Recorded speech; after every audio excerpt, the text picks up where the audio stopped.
Hey my lovelies paratha, आज कैसे हैं आप लोग? आई होप आप सभी अच्छे होंगे, स्वस्थ होंगे और मेरे स्टोरी लाइन को एंजॉय कर रहे होंगे। तो जो कोई भी मेरे चैनल पे न्यू आ रहा है, प्लीज़ मेरे चैनल को लाइक शेयर सब्सक्राइब करना मत भूलिएगा। और अगर आप लोगों को मेरे स्टोरी लाइन उसके प्लॉट्स पसंद आते हैं तो प्लीज़ मुझे कमेंट्स करके अप्रिशिएट करना भी मत भूलिएगा। जैसा भी लगे आप लोगों को ये पार्ट मुझे ज़रूर बताइएगा। जहाँ पे हम लास्ट पार्ट में देखा था, उससे पहले मैंने अपने चैनल पे ना मेंबरशिप ऐड ऑन किया है, जो कि ओनली फॉर 30 आई मीन 30 रुपये का है। तो जिन लोगों को भी इंटरेस्ट है वो बाय ऑन कर सकते हैं। एंड देन मैं वहाँ पे डिफरेंट टाइप ऑफ स्टोरीज या वन शॉट शेयर करने वाली हूँ, जो कि बाकी स्टोरी से थोड़ी सी अलग होने वाली हैं। तो आप उसे सुन सकते हैं मेंबरशिप बाय ऑन करके। जिन लोगों को भी हॉट पार्ट सुनना है वो मेरे टेलीग्राम चैनल को ज्वाइन करें, जो कि बिल्कुल फ्री है। मैं लिंक प्रोवाइड कर दूंगी। हम आगे बढ़ते हैं, जहाँ पे हमने लास्ट पार्ट में देखा था कि विंग डर के मारे चीखते हुए भाग के आया था, हाँफ रहा होता है एंड देन पानी पी रहा होता है, जिस वजह से उसका शर्ट गीला हो गया था। हमारा विनिंग उसके हाथ से वो बॉटल ले लेता है एंड देन टिश्यू पेपर से उसके शर्ट को क्लीन करना स्टार्ट करता है। हमारा वांगजी, जो कि मिस्टर इंडिया बन के गायब होने वाला था, तब तक वो जब देखता है कि वेनिंग किस तरह से विंग को ऐसे पैम्पर कर रहा है, टिश्यू पेपर से उसके बॉडी को ऐसे शोल्डर को ग्रैब किया हुआ था एंड देन टच कर रहा था। विंग भी खुद को टच मतलब क्लीन कर रहा था, पानी को सुखा रहा था, वेट कर रहा था। वांगजी जब ये देखता है तो उसका दांत पीस रहा था और वो मतलब वार्न देना चाहता, दोनों दोनों सेपरेट हो जाओ वरना मुझसे बुरा कोई नहीं होने वाला। पर वो मन में बोलेगा तो वो दोनों थोड़ी ना सुनेंगे भाई। वांगजी वहां से दांत पीसता हुआ चला आता है और अपनी कार में बैठा हुआ था। उसके बाद वो दोनों बैठे हुए थे और खाना खा रहे थे, और हमारा वांगजी ने बाहर कार पार्किंग एरिया से, क्योंकि पूरा का जो व्यूज था ना वो ग्लास वॉल का था, मतलब शीशा था, और लाइट कम होने की वजह से बाहर से अंदर का व्यूज अच्छे से दिख तो नहीं रहा था पर दिख जरूर रहा था। तो हमारा वांगजी बस उस पर नज़र रखे हुए था एंड देन देख रहा था। उन लोगों का फूड हो जाता है, पे आउट कर देते हैं वो लोग, और जब बाहर आते हैं तो शाम हो चुकी थी। हमारा वेनिंग कहता है, सर आप क्या होटल जाना चाहेंगे? तो कहता है, हाँ मैं होटल चला जाऊंगा, यहाँ से 2 घंटे के रास्ते पे है। इतना बोलकर वो वेनिंग ने उसके लिए टैक्सी बुक कर देता है एंड देन वो उसमें बैठ जाता है। हमारा विंग बैठा हुआ था एंड देन तभी हमारा मॉन्क वांगजी का कॉल आता है, जो कि हमारे वांगजी ने ही किया था। तो वांगजी कहता है, विंग तुम कहाँ हो? तो विंग कॉल पिक करते हुए कहता है, मैंने बताया तो था कि मैं आउट ऑफ चाइना हूँ। तो वांगजी कहता है, हाँ वही तो पूछ रहा हूँ ना, आउट ऑफ चाइना कहाँ? तो विंग बोलता है कि वांगजी वो मैं ना जर्मनी आया हूँ, मेरा एक दिन का और है, तो मैं कल परसों आ जाऊँगा। वांगजी कहता है, मुझे ना तुम्हें देखना है, क्या तुम वीडियो कॉल करोगे? तो विंग कहता, अभी मैं टैक्सी में हूँ, मैं कैसे करूँ? तो कहता, प्लीज़ प्लीज़। विंग कहता, प्लीज़ वांगजी मेरी बात सुनो ना। तो कहता, ठीक है, तो तुम अपना पिक्चर मुझे क्लिक करके दे सकते हो क्या? विंग कहता, पिक्चर ओके देन रुको। फिर वो अपना पिक्चर क्लिक करता है एंड देन उसको भेज देता है। उसके बाद कहता है, अब खुश? तो कहता है, हाँ बहुत खुश, पर मैंने तुम्हें बहुत मिस किया, क्या तुमने मुझे मिस किया विंग? विंग कहता है, मिस फिर वो अपने मन में कहता है, अगर मैं झूठ बोलूँगा ना तो ये खुश हो जाएगा। तो वो कहता, हाँ हाँ मैंने किया, मैंने तुम्हें बहुत मिस किया, खासकर तब से जब से हमने वो हॉर्स वाला राइडिंग किया ना वांगजी, तो मुझे तुम्हारे साथ टाइम स्पेंड करना अच्छा लग रहा है। और वो बस उसका मन रखने के लिए बोल रहा था। वांगजी इतना एक्साइटेड हो गया सुनकर, वो कहता, सच्ची विंग? और वो भी वॉइस चेंज करके बोल रहा था। तो वो कहता, हाँ हाँ मैंने तुम्हें मिस किया ना वांगजी, और अभी हम रास्ते में है। तो कहता, तुम मुझसे बातें करते तो जा सकते हो ना? विंग कहता, ठीक है। फिर वांगजी और विंग ना कुछ भी मतलब, जैसे वांगजी पहले अपने टेम्पल के बारे में बता रहा था, फिर वो बताता है और उसके बाद फिर वो विंग से पूछता है कि तुम यहाँ क्या क्या कर रहे थे? तो फिर विंग भी बोलता है, मैं आज ऑफिस टूर करने आया था, मैंने ऑफिस देखा। और वो क्रिस के बारे में बिल्कुल भी नहीं बोलता। सभी चीज़ें अच्छी और परफेक्ट है। यहाँ के बिल्डिंग्स ना काफ़ी यूनिक और इंटरेस्टिंग है, जो कि डिफरेंट है। चाइना में ऐसे बिल्डिंग नहीं होते। मुझे बहुत मज़ा आ रहा है, पर मुझे ना बहुत बोरियत भी फील हो रहा है। ऐसे करते हुए जा रहे थे और वांगजी की कार ना विंग की कार के पीछे ही थे, और वांगजी उसकी सारी बातों को सुन रहा था और अपने सामने विंग को जाते हुए देखता है। विंग ना अभी रास्ते में ही था कि तो वहाँ पे मोटरसाइकिल गैंग्स ना अचानक से उस रोड पे आ गए थे, और ये नॉर्मली था, बड़े बड़े शहरों में मोटरसाइकिलों का गैंग होता था जो कि आधी रात के टाइम पे निकलते थे। लेकिन आज पता नहीं क्यों सवेरे शाम को ही ये निकल चुका था, जो कि शाम के 7 बजने को थे। सभी दौड़ रहे थे जब वांगजी देखता है कि बाइकर्स आ रहे पीछे से, और आने वाले रास्तों में वो उसके हाथ में ना ऐसे बड़े बड़े हंटर्स और ये चाबुक वगैरह और बड़े बड़े डंडे हुआ करते थे, जो कि कार वगैरह को ना तोड़ फोड़ मचाते हुए जा रहे थे।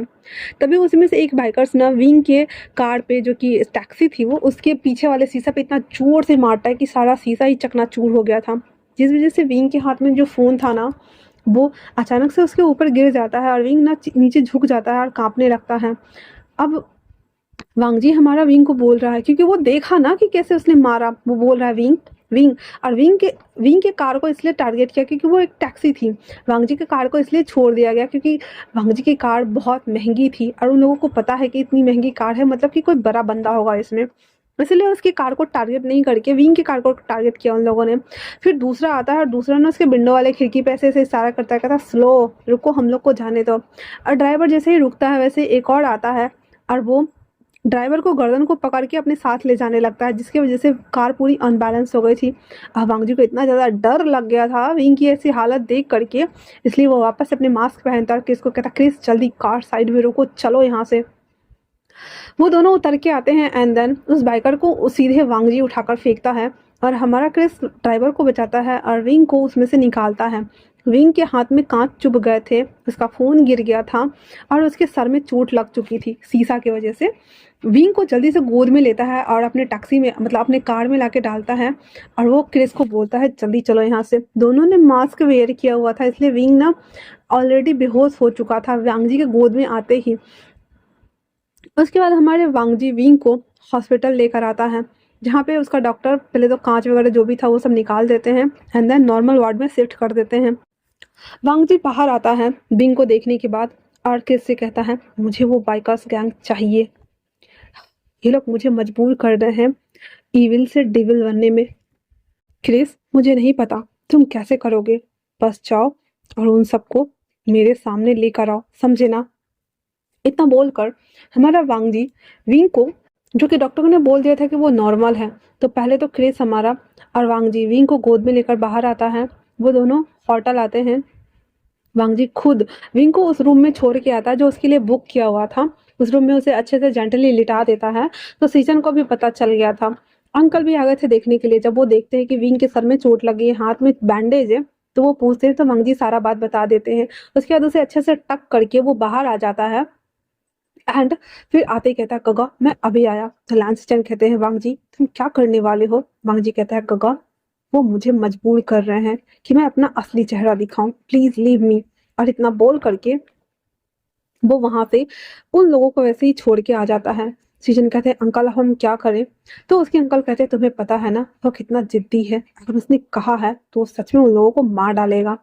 खैर छोड़ो, कल की न्यूज हमें मिल जाएंगी, चलो हम इस पे ध्यान भी रखेंगे और अपना काम करें। इतना बोलकर वो लोग अपने कमरे में आ गए थे। विंग हमारा जो कि बेहोश था, वांग जी एक डॉक यार्ड बोल सकते हैं इसको हम, वो डॉक यार्ड एरिया था जहाँ एक टेबल थी और एक टेबल पे वो बैठा था। उसके हाथ में बहुत बड़ा फावरा था, फावरा जिसे मिट्टी खोदा जाता है, वो फावरा था। और उस फावरा को हाथ में पकड़ के एकदम टाइगर वाले स्टाइल में उसको टक टक टक टक कर रहा था।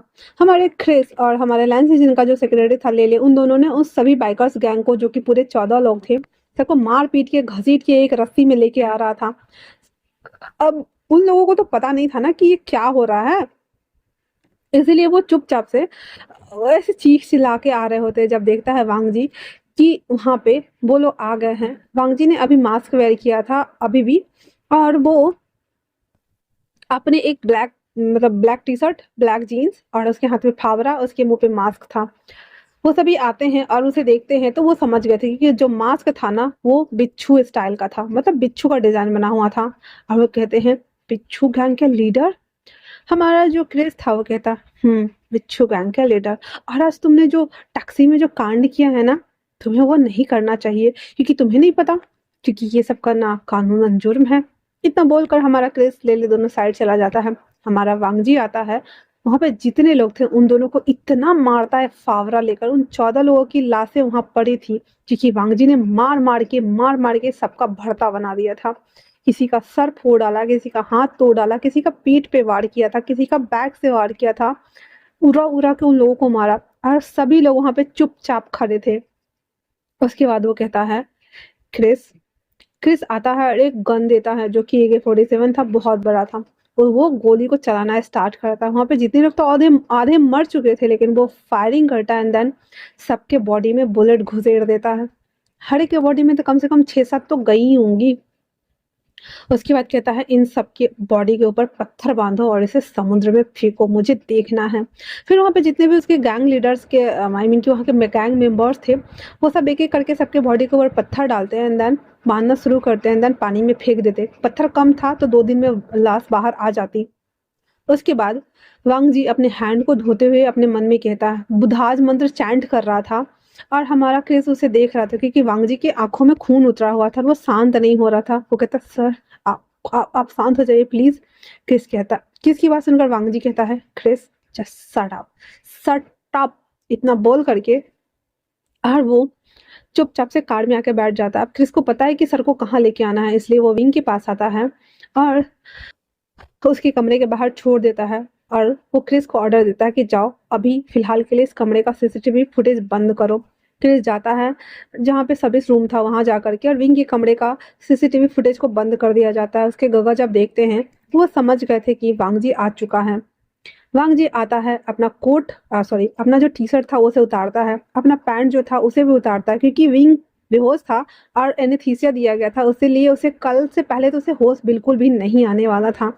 वो दोनों कपड़े जमीन पे पड़े हुए थे और हमारा वांगजी विंग के बगल में आता है, विंग को पूरा अपने ऊपर लेता है, उसे अपने सीने से लगा लेता है और अपने आप को काम डाउन करने का ट्राई करता है। वो अभी भी बुद्धाज के मंत्र चैंट कर रहा था, बार बार चैंट किए जा रहा था। विंग के कानों में वो चैंट जा सकते थे, सुने जा सकते थे, लेकिन वो होश में नहीं आ सकता था। वांगजी बस कैसे करके अपने आप को कंट्रोल करता है और फिर विंग को नीचे थोड़ी देर में जब वो थोड़ा नॉर्मल हो गया था तो उसे अपने बाहों में ले लेता है और उसे अपने बाहों में होल्ड करते हुए कहता है, विंग मैं तुमसे नफरत नहीं कर पा रहा हूँ, मैं तुमसे प्यार भी तो नहीं कर पा रहा हूँ, मैं तुमसे प्यार करना चाहता हूँ पर मेरी नफरत बीच में आ रही है। क्यों, आखिर क्यों, क्यों हुआ ये सब, ये सब नहीं होना चाहिए था, नहीं होना चाहिए था। और ऐसा बोल करके वो विंग को ना ब्रूटली किस करना स्टार्ट कर देता है, ये जानते हुए कि विंग ना सो रहा है। उसके लिप्स को खींच रहा था, किस कर रहा था, उसके बॉडी के ऊपर उसके हाथ चल रहे थे।